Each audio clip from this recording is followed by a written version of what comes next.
Hi, my name's Pete Morrill. We're with Marble Mountain Kennels, and this is about deepening canine connections. Obviously, Sundance loves me. She loves the affection.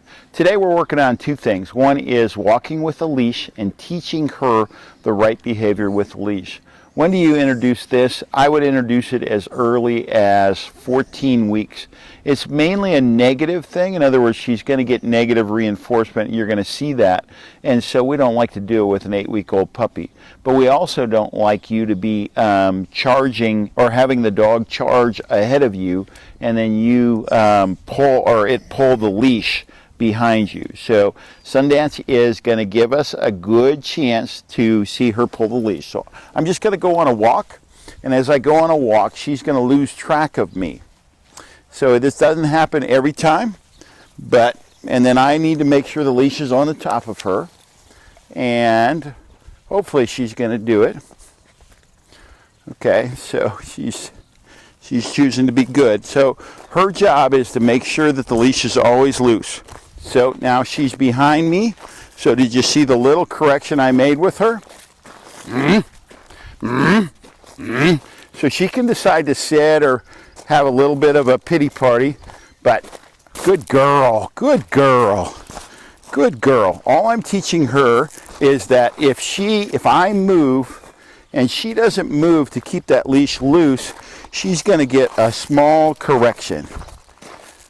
She's doing pretty good with it. We just introduced it yesterday, so she's a little bit sensitive. There she goes. She lost track of me. And the nice thing is, it takes about 3 days for the dog to understand how it needs to correct. Now you can see her just cueing on me. If I walk, now she lost track of me, so I'm going to give her a little correction. If she decides to stop, I'm going to give her a little correction. Also, I tell people, do this with one finger in the leash, so you're not overcorrecting. You're just kind of annoying her to obey you. In other words, that little jerk is a little bit of an annoyance. If they stop, then you give them the correction. If they keep going, then we're going to keep working on her main commands. And her main commands are sit, stay, come. Here, kennel. Different surfaces. Notice the pillow is different. Notice the raised bed is different. Here, so she's starting to now learn that she not only needs to obey on her main surfaces, but different surfaces. Sit down. You notice this is a pillow.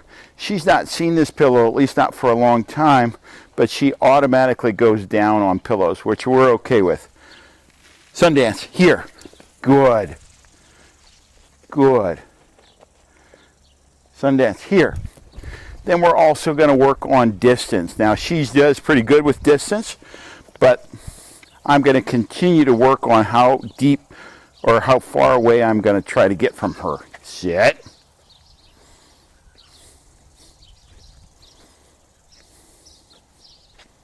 Okay. Good girl. Sit. Then I'm going to try to teach her that she needs to sit, stay when she's not on a platform. Sit. Sit. This is harder for her, so I'm going to walk. Sit. Hey, sit. Sit. So I'm going to walk around her.